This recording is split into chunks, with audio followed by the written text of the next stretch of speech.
New Orleans can be a wild place even on a slow day, and I speak from a measure of experience here. So you can only imagine what it's like on this weekend with the Super Bowl today and Mardi Gras right around the corner. Yeah, I want to hear more about your experiences in New Orleans. I shouldn't have said that. But right now, we're going to talk about the football game. If you're going to tour the Big Easy, you may as well do it in style. And if you're Josh Elliott, take a couple of friends along for the ride. Josh, you got a couple of friends you left here in New York. I know, and I'm sorry. Actually, I want to hear much more about Dan's experiences here in New Orleans for a later date, Dan.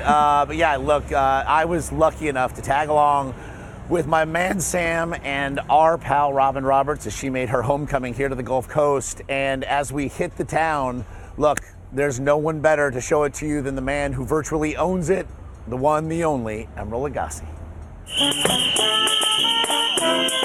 I figured if we're going to really hit New Orleans for the big game, we needed to recruit the biggest man in town. If there's a better man to be driving you around this town, I don't know.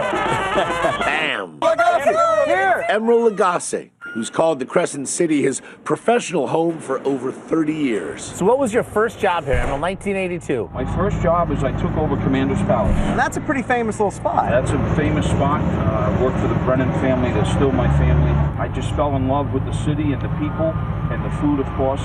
Sam and I were beat from a long day of travel, so Emeril gave us a lift to Café Du Monde to grab some coffee and beignets.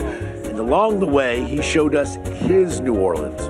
Shockingly, there was a lot of talk of food. This place is pretty famous here for muffulettas. The place that we just passed probably has some of the best cheeseburgers. People take food here so serious. They're eating lunch and talking about where they're going to have dinner.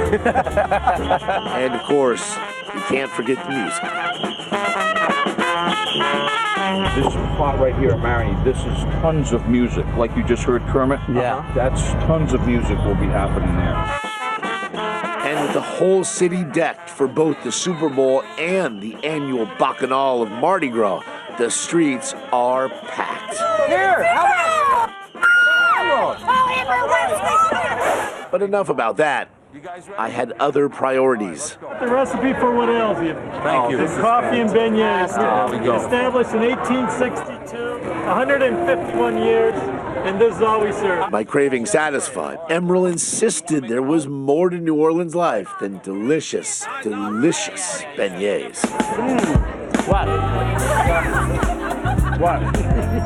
Last but not at all least, we followed M to one of his many New Orleans eateries, Nola, where we dug into what can only be described as not just any chicken wing. Don't be afraid. I'm a little afraid. Don't be afraid. All right. And then it's just...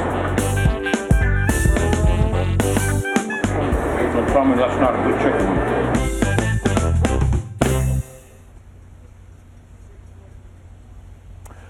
Well, I've lost my audio, but I will tell you guys, Emeril Lagasse, he owns this town. We couldn't walk 5-6 feet without having somebody run, hug, and thank him for just being him. It was terrific. What a day. And if you think it all ends with the Super Bowl folks here, you're wrong. Mardi Gras, literally days away. Who are we kidding? As Dan Harris can actually ably report, it's Mardi Gras 365 days a year. Who are we kidding? That is true, and I can sense Josh is already angling for an assignment, a return assignment to New Orleans. That city is so special. I don't blame him. Exactly. Josh, great tour. Thank you very much.